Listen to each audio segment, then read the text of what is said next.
ರಾಕೇಶ್. ಹಾಂ ನೇತ್ರ ಬಾ ಕೂತ್ಕೋ. ಏನು ಹೇಳು ನೇತ್ರ, ಊಟ ಮಾಡ್ತೀಯ? ಹೊಟ್ಟೆ ತುಂಬ ಇಷ್ಟ ಆಯ್ತಾ ನಮ್ಮಮ್ಮನ ಕೈ ರುಚಿ? ಹಾಂ, ತುಂಬ ಚೆನ್ನಾಗಿತ್ತು. ತುಂಬ ಚೆನ್ನಾಗಿ ಅಡುಗೆ ಮಾಡ್ತಾರೆ ನಿಮ್ಮಮ್ಮ. ಹೌದು, ನೀನು ಸ್ವೀಟ್ ಮಾಡಿದ್ದಲ್ಲ, ಚೆನ್ನಾಗಿತ್ತು. ಅಡುಗೆ ಎಲ್ಲ ಯಾವಾಗ ಕಲ್ತ್ಕೊಂಡೆ? ಪರವಾಗಿಲ್ಲ, ನಾನು ನೋಡಿ ಅಡುಗೆ ಮಾಡೋಕೆ ಬರಲ್ವೇನೋ ಅಂದ್ಕೊಂಡಿದ್ದೆ. ನಾನು ಅಡುಗೆ ಎಲ್ಲ ಕಲಿತು ಈಗೊಂದು ಸ್ವಲ್ಪ ದಿನ ಆಯಿತು. ನಮ್ಮ ದೊಡ್ಡಮ್ಮ ಬಂದಿದ್ದರು, ಅವರಿಂದ ಕಲ್ತ್ಕೊಂಡೆ. ನಿಮ್ಮ ಹತ್ರ ಸ್ವಲ್ಪ ಮಾತಾಡಬೇಕಿತ್ತಲ್ಲ ರಾಕೇಶ್? ಹಾಂ ಹೇಳು ನೇತ್ರ, ಏನು ಸಮಾಚಾರ?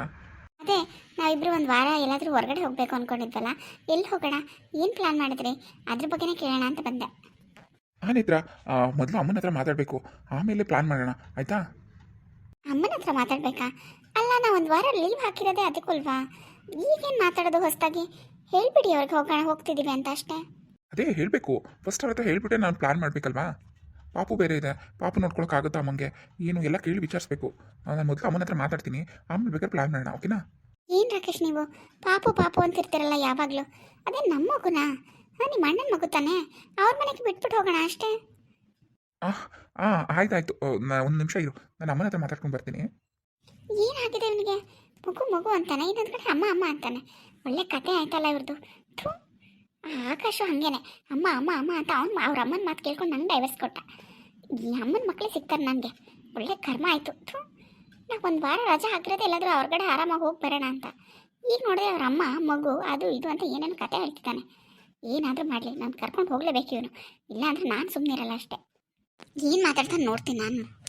ಅಮ್ಮ ಅಮ್ಮ. ಏನಪ್ಪ? ಅದೇ ಅಮ್ಮ, ನಿನ್ನ ಹತ್ರ ಸ್ವಲ್ಪ ಮಾತಾಡಬೇಕಿತ್ತು, ಬಾ ಕೂತ್ಕೋ. ಅಯ್ಯೋ, ಮಗ ಅಳ್ತಾ ಇದ್ಕಲ್ಲ, ಅಲ್ಲಿ ನಿಮ್ಮ ಅಪ್ಪಂತ ಬಿಟ್ಬಿಟ್ಟು ಬಂದಿದ್ದೀನಿ. ಒಂದು 5 ನಿಮಿಷ ಕೂತ್ಕಮ್ಮ. ಏನಪ್ಪ?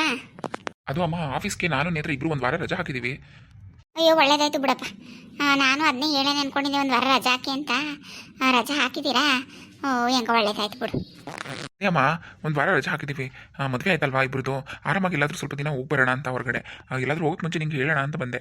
ಅದಕ್ಕೆ ಅಮ್ಮ ಹಿಂಗೆ ಅಂದ್ಕೊಂಡಿದ್ದೀವಿ ನಾನು ನೇತ್ರನು, ಒಂದು ವಾರ ಎಲ್ಲಾದರೂ ಹೊರಗಡೆ ಹೋಗಿ ಬರ್ತೀವಿ. ಏನ? ಯಾವ ಕಡೆ ಓದಿರಿ? ಏನು ತಲೆಗೆಲ್ಲ ಕೆಟ್ಟಿದ್ದದ ಹೆಂಗ್ಲ ನಿನಗೆ? ಮಗ ಮನೆಗೆ ತಂದು 1.5 ವರ್ಷ 2 ವರ್ಷ ಆಗಕ್ಕೆ ಬತ್ತು. ಮಗ ಮನೆಗೆ ಬಂದಾಗ್ಲಿಂದ ಕಾಲೆತ್ತು ಕಡ್ದಿಲ್ಲ ನಾನು, ನಿಮ್ಮ ಅಪ್ಪನೂ ಎಲ್ಲುವೆ ಮಗ ಮಗ ಮಗ ಅಂತ ಅವ್ರ ಮಗ ಎತ್ಕೊಂಡ್ರೆ ನಾನು ಮನೆ ಕೆಲಸ ಮಾಡ್ದಂಗೆ, ಇಲ್ಲಾಂದ್ರೆ ಇಲ್ಲ.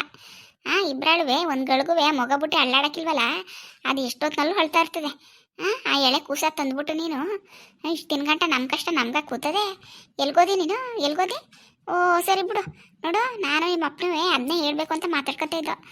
ಒಂದು ವಾರ ರಜಾ ಹಾಕು ಅನ್ನೋನಿಗೆ ಮನೇಲಿ ಇತ್ಕೊಂಡು ಕಣ್ಣು ಹೆಡ್ತಿ ಮಗ ನೋಡ್ಕೊಳ್ಳಿ, ನಾವಿಬ್ಬರು ಎಲ್ಲರೂ ದೇವಸ್ಥಾನಕ್ಕೆ ಒಂದು ವಾರ ಹೋಗ್ಬಿಟ್ಟು ಬರೋದ ಅಂತ ಹೇಳ್ತಿದ್ರು. ನಾನು ಅದೇನೇ ಹೇಳೋಣ ಅಂದ್ಕೊಂಡಿದ್ದೆ, ಅಷ್ಟು ನೀನೇ ರಜೆ ತೊಗೊಂಡಿದ್ದೆ ಅಂದಲ್ಲ. ಅದಕ್ಕೆ ನೀನು ಮಗ ನೋಡಿಕೊಂಡು ಮನೇಲಿರು, ನಾನು ನಿಮ್ಮ ಅಪ್ಪನೂ ಎಲ್ಲರೂ ಹೋಗಿ ದೇವಸ್ಥಾನಕ್ಕೆ ಹೋಗ್ಬಿಟ್ಟು ಬರ್ತೀವಿ. ಸರಿ ಬಿಡು ನೀನುವೆ. ಅಲ್ಲ ಕಣ್ಲ, ನಿನ್ಗೇನು ಮಕ್ಕದ ಮೇಲೆ ಕಣ್ಣಿಲ್ವಾ? ಮಗ ಬಂದಾಗ್ಲಿಂದ ಕಾಲೆತ್ತಿ ಆಚೆ ಕಡ್ದಿಲ್ವಲ್ಲ ನಾವು? ಏನು ಮನಸ್ಸೋ ದೈವ ನಾವು?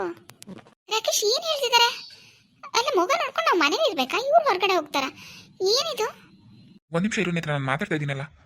ಅಮ್ಮ ಹಂಗಲ್ಲಮ್ಮ, ನಾವು ಹೋಗ್ಬಿಟ್ಟು ಬಂದಮೇಲೆ ಆಮೇಲೆ ಸ್ವಲ್ಪ ದಿನ ಬಿಟ್ಬೇಕಾದ್ರೆ ರಜೆ ತಗೋತೀವಿ, ಆವಾಗ ಹೋಗಿರಂತೆ ಬಿಡಿ. ನೋಡು ರಾಕೇಶ, ಅದೆಲ್ಲ ನಮ್ಗೆ ಗೊತ್ತಿಲ್ಲ ಕಣಪ್ಪ. ನಮಗೂ ಸಾಕಾಗಿ ಹೋಗೋದೆ. ಮನೆಯಲ್ಲೇ 2 ವರ್ಷದಿಂದ ಮನೆಯಿಂದ ಆಚೆ ಕಡ್ದಿಲ್ಲ ನಾನು. ನೋಡು, ನಾನು ದೇವಸ್ಥಾನಕ್ಕೆ ಹೋಗ್ಬಿಟ್ಟು ಬರಬೇಕು ಅಂದ್ಕೊಂಡಿದ್ದೀವಪ್ಪ. ಒಂದು ವಾರ ನಾವು ಹೋಗಿದ್ದು ಬರ್ತೀವಿ, ಮಗ ನೋಡ್ಕೊಂಡಿರು, ಆಮೇಲೆ ಬೇಕಾದ್ರೆ ನೀವು ಎಲ್ಲರೂ ಹೋಗಿರಿ. ಏನು ರಾಕೇಶ್ ಇದು? ಏನು ಮನೆ ಜನ ಎಲ್ಲ ಸೇರ್ಕೊಂಡು ತಮಾಷೆ ಮಾಡ್ತಿದ್ದೀರಾ? ಏನಾಗಿದೆ ನಿಮಗೆ? ನಿಮ್ಮ ಅಮ್ಮನ ಹತ್ರ ಸರಿಯಾಗಿ ಮಾತಾಡೋಕ್ಕಾಗಲ್ವಾ? ನಾನು ಇವತ್ತು ಮದುವೆ ಆಗಿ ಬಂದಿರೋದು ನೆನ್ನೆ, ನಾನೇನು ಮಾತಾಡಬಾರ್ದು ಅಂತ ಮಾತಾಡ್ತಿಲ್ಲ. ಏನಿದೆಲ್ಲ? ಅಲ್ಲ, ಹೊಸ್ದಾಗಿ ಮದುವೆ ಆಗಿರೋದು ನಾವು. ಇವರಿಬ್ಬರು ಎಲ್ಲಾದರೂ ಹೊರಗಡೆ ಹೋಗ್ಬಿಟ್ಟು ಬರಲಿ ಅಂತ ಹೇಳೋದು ಬಿಟ್ಬಿಟ್ಟು ಮಗು ನೋಡ್ಕೊಂಡು ಮನೇಲಿರಿ, ನಾವು ಹೋಗ್ಬಿಟ್ಟು ಬರ್ತೀವಿ ಅಂತ ಹೇಳ್ತಾರಲ್ಲ ನಿಮ್ಮಮ್ಮ. ಸರಿನಾ ಇದು? ಹಾಗಲ್ಲ ನೇತ್ರ, ಅಮ್ಮ ಹೇಳಿಲ್ವಾ ಪಾಪ, ಮತ್ತು ಪಾಪು ಬಂದಾಗ್ಲಿಂದ 2 ವರ್ಷದಿಂದ ಅವ್ರ ಮನೆಯಿಂದ ಎಲ್ಲೂ ಹೋಗಿಲ್ಲ ಪಾಪುಗೋಸ್ಕರ. ಅದಕ್ಕೆ ನಾವು ರಜೆ ಹಾಕಿದ್ರೆ ಆರಾಮಾಗಿ ಹೋಗ್ಬಿಟ್ಟು ಬರ್ಬೋದು ಅಂತ ಹಂಗೆ ಹೇಳ್ತಿದ್ದಾರೆ. ಹೋಗ್ಬಿಟ್ಟು ಬರಲಿ ಬಿಡು, ನಾವು ಇನ್ನೊಂದು ಸ್ವಲ್ಪ ದಿನ ಬಿಟ್ಕೊಂಡು ಹೋಗೋಣ. ಏನೋ ಏನು ತಮಾಷೆ ಮಾಡ್ತಿದ್ಯಾ ನೀನು? ನನಗೊಂದು ವಾರ ರಜೆ ಹಾಕಿರೋದು ಆ ಮಗು ನೋಡ್ಕೊಂಡು ಮನೇಲಿ ಇರಕ್ಕ? ಏನಾಗಿದೆ ನಿನಗೆ? ಅದು ಯಾರ ಮಗು ರಾಕೇಶ್? ಆ ಮಗುನ ನಿಮ್ಮ ಅಣ್ಣ ಅವ್ರ ಮಗು ಅಂತ ತಾನೇ ನೀನು ಹೇಳಿದ್ದು. ಅವ್ರಿಗೆ ಕೊಡೋಕೆ ಏನು ಕಷ್ಟ ನಿಮಗೆ? ನಿಮ್ಮ ಅಣ್ಣ ನಿಮ್ಮ ಮೆತ್ಕೆ ಇಲ್ವಾ? ಏನು ಸತ್ತೋಗಿದ್ದಾರಾ? ಮತ್ತೆ ಇನ್ನೇನು ನನಗೇನು ಅರ್ಥನೇ ಆಗ್ತಿಲ್ಲ, ಎಲ್ಲ ತಲೆ ಕೆಟ್ಟು ಹೋಗ್ತಿದೆ ನನಗೆ. ಆ ಮಗು ಮಗು ಅಂತ ನೀನು ನಿಮ್ಮ ಅಮ್ಮನ ಏನಕ್ಕೆ ಹಿಂಗೆ ಮಾಡ್ತಿದ್ದೀರಾ? ಅವ್ರು ಹೆತ್ತಿರೋರಿಗೆ ಸಾಕೋಕೆ ಗೊತ್ತಿಲ್ವಾ? ಆ ಮಗುನ ಅವ್ರ ಮನೆಗೆ ತೊಗೊಂಡೋಗಿ ಬಿಡಿ, ನಿಮ್ಮ ಅಮ್ಮ ಅಪ್ಪನೂ ಹೋಗ್ಲಿ, ನಾವು ಹೋಗೋಣ, ಅದರಲ್ಲೇನಿದೆ? ಪ್ಲೀಸ್ ಹಂಗೆ ಮಾಡೋಕ್ಕಾಗಲ್ಲ, ದಯವಿಟ್ಟು ನಾನು ಹೇಳೋದು ಅರ್ಥ ಮಾಡ್ಕೋ. ಅದು ಏನು ಹೇಳ್ತಿದ್ಯೋ ಏನೋ, ನನಗಂತೂ ಏನು ಅರ್ಥ ಆಗ್ತಿಲ್ಲ ರಾಕೇಶ್. ಆ ಮಗು ಈ ಮನೇಲಿ ಇರೋ ತನಕ ನಾವಂತೂ ನೆಮ್ಮದಿಗಿರೋಕ್ಕಾಗಲ್ಲ ಅನ್ಸುತ್ತೆ. ಏನಿದು ನಿಂದು? ಮದುವೆ ಆಗಿ ಒಂದಿನ ಆಗಿಲ್ಲ ಮನೆಗೆ ಬಂದು, ಆಗಲೇ ಏನು ಈ ಥರ ಎಲ್ಲ ಮಾತಾಡ್ತಿದ್ಯಾ ನೀನು? ಇನ್ಯಾವ ಥರ ಮಾತಾಡಬೇಕು? ಈಗ ಆ ಮಗುವಿಂದ ನಾವು ಮನೇಲಿ ಉಳ್ಕೊಳ್ಳೋ ಹಾಗಾಯ್ತು ತಾನೆ. ಆ ಮಗು ನೋಡ್ಕೊಂಡು ನಾನು ಮನೇಲಿ ಇರಬೇಕಾ? ನಿಮ್ಮಮ್ಮ ನಿಮ್ಮಪ್ಪ ಹೊರಗಡೆ ಹೋಗಿ ಬರ್ತಾರಂತೆ. ಇದೇನು ತಲೆನೋವು ನನಗೆ. ನಾನು ಯಾಕೆ ಆ ಮಗು ನೋಡ್ಕೋಬೇಕು? ಆ ಮಗು ಏನು ನಮ್ದಾ? ತಲೆ ಕೆಟ್ಟು ಹೋಗಿದ್ದೆ ರಾಕೇಶ್. ಅದೇನು ಮಾಡ್ತೀವಿ ಏನೋ ನನಗೆ ಗೊತ್ತಿಲ್ಲ. ನಾಳೆ ನಾವೆಲ್ಲರೂ ಹೊರಡ್ತಿದ್ದೀವಿ ಅಷ್ಟೇ. ನೀನು ನಿಮ್ಮ ಅಮ್ಮನ ಹತ್ರ ಮಾತಾಡಿ ಎಲ್ಲ ಆ ಮಗು ಕರ್ಕೊಂಡೋಗಿ ಅವ್ರ ಮನೆಗೆ ಬಿಟ್ಬಿಟ್ಟಾದ್ರೂ ಬಾ, ಏನಾದರೂ ಮಾಡು. ನೇತ್ರ ಪ್ಲೀಸ್ ಸ್ವಲ್ಪ ಅರ್ಥ ಮಾಡ್ಕೋ. ಆ ಮಗು ಚಿಕ್ಕ ವಯಸ್ಸಿಂದ ನಮ್ಮನೇಲೇ ಇರೋದು. ಸೊ ನಾವೇ ನೋಡ್ಕೋಬೇಕಲ್ವಾ? ಅಪ್ಪ ಅಮ್ಮನ ತುಂಬ ಹಚ್ಕೊಂಡ್ಬಿಟ್ಟಿದೆ ಪಾಪು. ಈಗ ಅಪ್ಪ ಅಮ್ಮ ಇಲ್ಲ ಅಂದರೆ ನಾವು ನೋಡ್ಕೋಬೇಕಲ್ವಾ? ನಮ್ಮ ಅಣ್ಣ ಅದಕ್ಕೆ ಹತ್ರ ಆ ಮಗು ಇರಲ್ಲ. ವಾವ್, ಸೂಪರ್ ಸೂಪರ್ ರಾಕೇಶ್, ತುಂಬ ಚೆನ್ನಾಗಿ ಹೇಳ್ತಿದ್ಯಾ. ಅಲ್ಲ, ಹೆತ್ತ ಅಪ್ಪ ಅಮ್ಮನ ಜೊತೆ ಆ ಮಗು ಇರಲ್ಲ, ನನ್ನ ಜೊತೆ ನಿನ್ನ ಜೊತೆ ಇರುತ್ತಾ? ನನ್ನ ಜೊತೆ ಇರುತ್ತೆ, ಯಾಕೆಂದರೆ ನಾನು ಚಿಕ್ಕ ವಯಸ್ಸಿಂದ ನೋಡ್ಕೊಂಡಿದ್ದೀನಲ್ವಾ. ಈಗ ಏನು ನಿನ್ನ ಮಾತಿನ ಅರ್ಥ? ಈಗ ನಾವು ಮಗು ನೋಡ್ಕೊಂಡು ಇಲ್ಲೇ ಇರಬೇಕು, ಆ ಮಗುನ ನಿಮ್ಮ ಅಣ್ಣ ಅವ್ರ ಮನೆಗೆ ಬಿಟ್ಬಿಟ್ಟು ಬರಲ್ಲ, ಹೌದಾ? ಹಾಗಲ್ಲ ನೇತ್ರ, ಈಗ ಸಡನ್ನಾಗಿ ಹೆಂಗೆ ಬಿಟ್ಬಿಟ್ಟು ಬರೋಕ್ಕಾಗುತ್ತೆ? ನಮ್ಮಪ್ಪ ನಮ್ಮಮ್ಮ ಬೇಜಾರು ಮಾಡ್ಕೋತಾರಲ್ವಾ? ಮದುವೆ ಆಗಿ ಬಂದು 2 ದಿನ ಆಗಿದೆ, ನಾನು ಸಾಕಿದ ಮಗುನ ಕರ್ಕೊಂಡೋಗಿ ಬಿಟ್ಬಿಟ್ಟು ಬಂದ್ಬಿಟ್ಲಲ್ಲ ಇವಳು, ಹಾಗೆ ಹೀಗೆ ಅಂತ ನಿನ್ನ ಬಗ್ಗೆ ತಪ್ಪು ತಿಳ್ಕೊತಾರೆ. ಅದಕ್ಕೋಸ್ಕರ ನೇತ್ರ. ಅದೇನು ಮಾಡ್ತೀವಿ ನನಗೆ ಗೊತ್ತಿಲ್ಲ ರಾಕೇಶ್. ನಾವಿಬ್ಬರು ಹೊರಡ್ಬೇಕು ನಾಳೆ ಅಷ್ಟೇ. ನನ್ನ ಬಟ್ಟೆ ಎಲ್ಲ ಪ್ಯಾಕ್ ಮಾಡ್ಕೋತೀನಿ. ನಿನ್ಗೇನಾದರೂ ಮಾಡು, ನಿಮ್ಮ ಅಪ್ಪ ಅಮ್ಮನ ಹೋಗದೆ ಇರೋಕೆ ತಡಿ.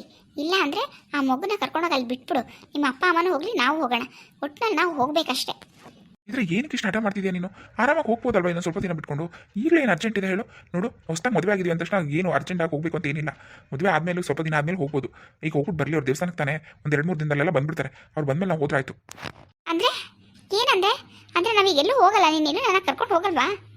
ಇಲ್ಲ ನೇತ್ರ, ನಮ್ಮ ಅಮ್ಮನ ಮಾತು ಮೀರಿ ನಾನು ಎಲ್ಲೂ ಕರ್ಕೊಂಡು ಹೋಗೋಕ್ಕಾಗಲ್ಲ. ಪಾಪು ನೋಡ್ಕೊಂಡು ನಾವು ಇಲ್ಲೇ ಇರಬೇಕು. ಆಯಿತು ನೇತ್ರ, ನನ್ನ ಮಾತು ಕೇಳು, ಕೋಪ ಮಾಡ್ಕೋಬೇಡ. ಏನಪ್ಪ ಹಿಂಗಾಗೋಯ್ತು? ನಮ್ಮಮ್ಮ ಮೊದಲೇ ಬಿಟ್ಕೋದು, ಮದುವೆ ಮುಂಚೆನೇ ಹೇಳ್ಬಿಡು ಅಂತ. ನಾನು ಹೇಳ್ತು ತಪ್ಪು ಮಾಡಿಬಿಟ್ಟೆ. ಈಗ ಹೆಂಗೆ ಹೇಳಬೇಕು ಅಂತ ಗೊತ್ತಾಗ್ತಿಲ್ಲ. ತುಂಬ ಕಷ್ಟ ಆಗ್ತಿದೆ ನನಗೆ. ಇವಳು ಯಾವ ಥರ ಅರ್ಥ ಮಾಡಿಸೋದು ಅಂತಲೇ ಅರ್ಥ ಆಗ್ತಿಲ್ಲ. ಇವಳು ಬೇರೆಯವ್ರ ಮಗು ಅಂದ್ರೆ ಆ ಮಗು ಮೇಲೆ ಇಷ್ಟು ಕೋಪ ಮಾಡ್ಕೋತಿದ್ದಾಳೆ. ಇನ್ನು ನನ್ನ ಮಗು ಅಂದರೆ, ನನಗೆ ಆಲ್ರೆಡಿ ಮದುವೆಗೆ ಮಗು ಇದೆ ಅಂದರೆ, ಅಯ್ಯೋ ದೇವರೇ, ಹೆಂಗಪ್ಪ ಇವಳು ಹೇಳೋದು? ಇವಳು ತುಂಬ ಕೋಪ ಬೇರೆ ಮಾಡ್ಕೋತಿದ್ದಾಳೆ. ನಮ್ಮ ಅಮ್ಮಂಗಂತೂ ಇದೆಲ್ಲ ಆಗೋದೇ ಇಲ್ಲ. ಇವಳು ಹಿಂಗೆ ಆಡ್ತಾಳೆ ಅಂತ ನಮ್ಮ ಅಮ್ಮಂಗೆ ಗೊತ್ತಾದರೆ ಅಷ್ಟೇ ಕತೆ. ಏನು ಮಾಡಬೇಕು ಅಂತಲೇ ಗೊತ್ತಾಗ್ತಿಲ್ವಲ್ಲ. ನಮ್ಮ ಅಮ್ಮನ ಹತ್ರ ಮಾತಾಡಲ್ಲ ಇನ್ನೊಂದ್ಸತಿ. ನಮ್ಮಮ್ಮ ಅಂತೂ ಆಗೋದೇ ಇಲ್ಲ ಅಂತದೆ. ನಮ್ಮ ಅಮ್ಮನೇ ಹೇಳ್ಬಿಡ್ತಿಲ್ಲ ಅಂದರೆ ನಾನು ಹಿಂಗೆ ಆಡ್ಬಿಟ್ರೆ ಏನಪ್ಪ ಮಾಡೋದು, ಏನು ಮಾಡೋದು ಅಂತಲೇ ಗೊತ್ತಾಗ್ತಿಲ್ಲ. ಮಗು ಕರ್ಕೊಂಡು ನಿಮ್ಮ ಅಣ್ಣನ ಮನೆ ಬಿಟ್ಬಿಟ್ಟು ನಿಮ್ಮ ಅಣ್ಣನ ಮನೆ ಬಿಟ್ಬಿಟ್ಟು ಅಂತಾಳೆ. ನನಗೆ ಯಾವ ಅಣ್ಣನೂ ಇಲ್ಲ, ಯಾರೂ ಇಲ್ಲ. ಇರೋನೇ ನಾನೊಬ್ಬ ಮಗ, ಅದು ನನ್ನದೇ ಮಗು. ಯಾರ ಮನೆ ಬಿಟ್ಬಿಟ್ಟು ಬರಲಿ ನಾನು? ಏನು ಮಾಡೋದು ಅಂತಲೇ ಅರ್ಥ ಆಗ್ತಿಲ್ಲ. ಇವ್ಳಿಗೆ ಅರ್ಥ ಮಾಡಿಸೋದು ಹಿಂಗೆ ನಾನು? ಇವಳು ಇದನ್ನೆಲ್ಲ ಒಪ್ಕೋತಾಳ? ಹಾಯ್ ಫ್ರೆಂಡ್ಸ್, ಎಲ್ಲರೂ ಹೇಗಿದ್ದೀರಾ? ಎಲ್ಲರೂ ಚೆನ್ನಾಗಿದ್ದೀರಾ ಅನ್ಕೋತೀನಿ. ನಾನು ವೀಡಿಯೋಸ್ ಎಲ್ಲ ನೋಡ್ತಾ ಇದ್ದೀರಾ, ಸಪೋರ್ಟ್ ಮಾಡ್ತಾ ಇದ್ದೀರಾ, ತುಂಬ ತುಂಬ ಥ್ಯಾಂಕ್ಸ್. ದಯವಿಟ್ಟು ಇದೇ ಥರ ನೋಡಿ ಸಪೋರ್ಟ್ ಮಾಡಿ. ವೀಡಿಯೋ ಇಷ್ಟ ಆದರೆ ಲೈಕ್ ಮಾಡಿ, ಕಮೆಂಟ್ ಮಾಡಿ, ದಯವಿಟ್ಟು ಸಬ್ಸ್ಕ್ರೈಬ್ ಮಾಡಿ. ಯಾರು ಸಬ್ಸ್ಕ್ರೈಬ್ ಮಾಡಿದ್ರೆ ವೀಡಿಯೋ ನೋಡ್ತಾ ಇದ್ದೀರಾ, ದಯವಿಟ್ಟು ಸಬ್ಸ್ಕ್ರೈಬ್ ಮಾಡ್ಕೊಂಡು ನೋಡಿ. Thank you.